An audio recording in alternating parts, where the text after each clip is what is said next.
Hey guys, what's going on? So usually I'll have like this crazy high production video for you guys for this one. I'm actually saving that for the PlayStation side because this one right here, it doesn't deserve my effort. I mean, I'm putting as much effort into this video as Nintendo has done into this model.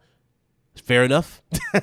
Anyway, man, before I even start talking, I'm not even upset by this at all. I know a lot of people might be thinking, oh my God, Big Club about to rage. I'm not upset at all. I actually figured it was going to be something like this, but at the same time, I had faith that it wasn't. You know what I mean? One of the biggest things I've been talking about for the Switch models, like going, down the road, I was waiting for a beefier model. Me, Slow-Mo, Luca, a few other people, we've all been talking about, possibilities for the Switch model and, how they can go about it.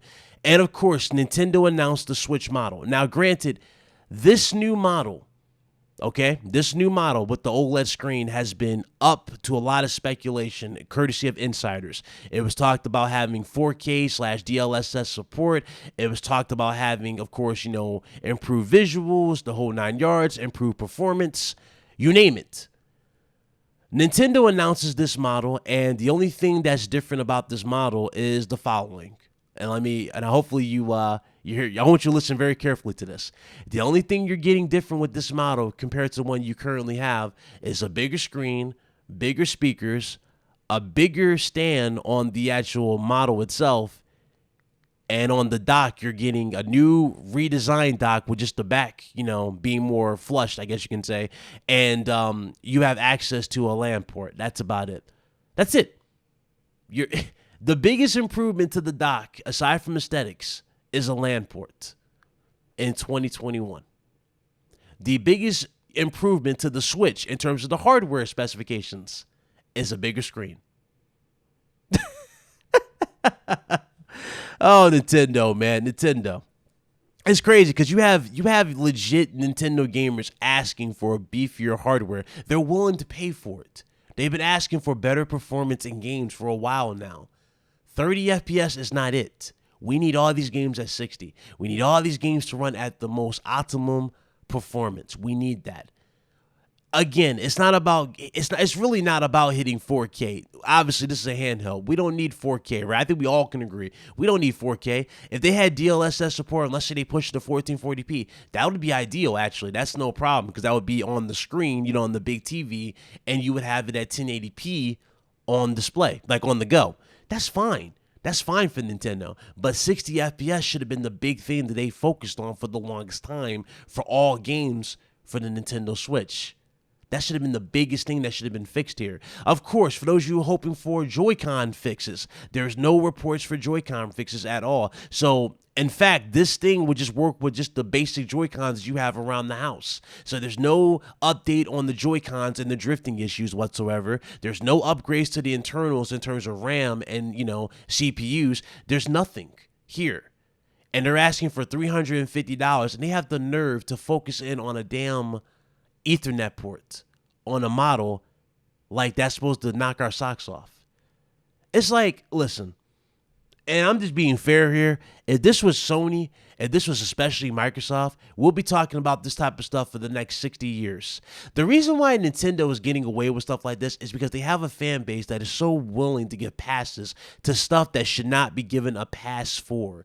This is the type of stuff that I've been talking about for the longest time. Even I said this with the E3, my review for E3 where I said Microsoft won. The reason why I didn't give it to Nintendo is because Nintendo simply showed that they don't care.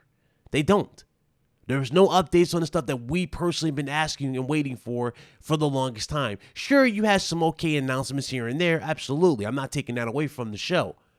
But you get what I'm saying. It just wasn't, you know what I mean? It wasn't the wow moment for us. I don't know, man. Maybe my expectations are too high. I mean, excuse me if, this is a next-gen system and a system that came out a decade later at this point with the PlayStation Vita has more features than this next-gen system.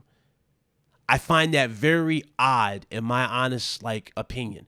And make no mistake about it, if Sony came out with if Sony even came out with a companion device that was rumored all these years ago, if they came out with a Vita 2 and it was exactly like this model that you guys are seeing here, who do you think would be the main people criticizing and talking about it the way I'm talking about the Switch right now? Will it be Xbox fans? Will it be PlayStation fans? No. It'd be Nintendo fans. You'd be the main ones saying the same thing I'm saying, dissecting this system the way I'm dissecting this. It is ridiculous. It is a shame that this system doesn't have the basics in 2021. It's stuff like that that needs to change. And again, if you like Nintendo, if you love Nintendo, I'm not saying don't love Nintendo. You can love Nintendo. You can show the support, buy the games. Nintendo's giving you games good. Support the games. But I'm talking about speaking up for at least the bare minimum of what you should already have been had from the get-go. And to the people saying that that's too much to ask for, or acting like I'm the enemy for asking for the basics in this current time, you, sir, are the problem with Nintendo. And why Nintendo will never get it and will never step up and step their game up. They never will. That's it for me, man. As far as my future with Nintendo, it's a wrap. It's a wrap. I'm done. I'm not buying this. I won't buy this. I'm not buying Nintendo. So don't worry about Nintendo talks. That's it. I'm not watching Nintendo E3s. I'm not even counting Nintendo in my eyes for E3. There you go. That's how Nintendo is in my eyes. That's how irrelevant Nintendo is to me. Hope you guys enjoyed the video. Let me know what you guys think about this in the comment section below. Are you upset? Funny thing is, I'm not even upset. I'm just so used to it at this point. I'm so used to Nintendo being Nintendo. When you get your hopes up and expect the most, Nintendo just does Nintendo. And that right there really hurts. That hurts me to say as a fan. Anyway, that's it for me, though. I'll see you guys in the next one. Y'all be blessed. Y'all be easy. I'm out of here. Deuces.